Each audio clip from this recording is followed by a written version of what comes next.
तो ये हमारे सामने Vivo V7। इसको हार्ड रीसेट करने के लिए हमने सबसे पहले करना है कि अपने फ़ोन को हम करेंगे ऑफ, उसके बाद हम प्रेस करेंगे वॉल्यूम अप और पावर का बटन। तो हमारे पास ये मैसेजेस आ गए हैं, फास्ट बूट मोड में आ गया है और वॉल्यूम अप डाउन हम करेंगे सेलेक्ट।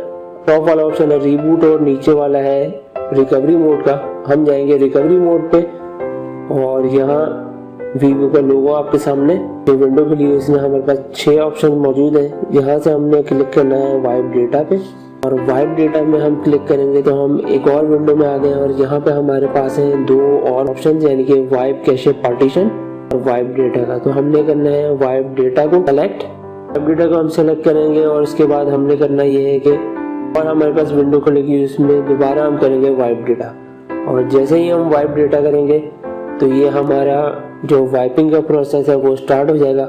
और उसके बाद हमने करना ये है कि अपने फ़ोन को कर देंगे हम रीस्टार्ट, रीबूट कर देंगे और वो आपका आ जाएगा वापस नॉर्मल हालत में, यानी कि पासवर्ड पैटर्न सब उसमें से हट जाएगा और आ जाएगा वापस फैक्ट्री डिफ़ॉल्ट पे और हो जाएगा हार्ड रीसेट। तो ये तो था एक तरीका जिसकी मदद से आप अपने Vivo V7 और V7 Plus स्मार्टफोन को कर सकते हैं हार्ड रीसेट।